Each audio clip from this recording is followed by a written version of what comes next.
Sebanyak 4.000 liter migor didistribusikan ICSB Sumsel bekerja sama dengan Dinas Perdagangan Provinsi Sumsel Sabtu 12 Maret. Ratusan masyarakat antusias menunggu giliran untuk mendapatkan minyak goreng. Sejak pagi masyarakat sudah mengantri di Museum Tekstil Jalan Diponegoro, Talang Semut, Bukit Kecil, Palembang, lokasi operasi pasar. Ketua ICSB Sumsel Samantha Tiffany Hermanderu mengatakan, selain kepada masyarakat umum, ICSB juga akan mendistribusikan minyak goreng kepada pelaku usaha UMKM sebanyak 278 ton hingga akhir Maret. Dalam kegiatan ini, masyarakat dijatahi masing-masing sebanyak 2 liter minyak goreng. Berbeda dengan pelaku usaha UMKM yang dijatahi masing-masing 18 liter. Samantha menegaskan kegiatan ini untuk membantu masyarakat yang akhir-akhir ini kesulitan mendapatkan minyak goreng baik di pasar modern maupun pasar retail. Edi Handoko, Sumeko TV melaporkan.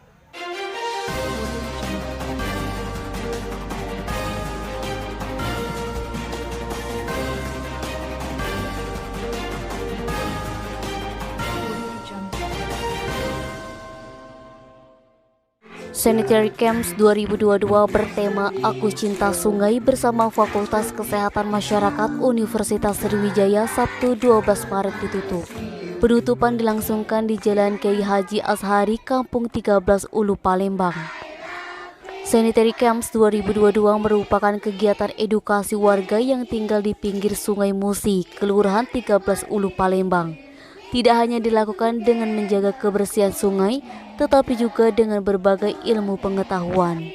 Najma Usman, MPH PhD, inisiator Sanitary Camps mengatakan bahwa pihaknya didukung volunteer mahasiswa FKM Unsri sudah 3 tahun ini. Getol berbagai ilmu dan mengedukasi warga yang tinggal di pinggir Sungai Musi untuk menjaga kebersihan sungai. Kegiatan ini memanfaatkan waktu libur mahasiswa dengan memberikan edukasi kepada warga yang tinggal di Kelurahan 13 Ulu. Selain mengedukasi anak, Sanitary Camps juga menghadirkan bazar makanan bingen, kembang plastik daur ulang, dan sayuran hidroponik.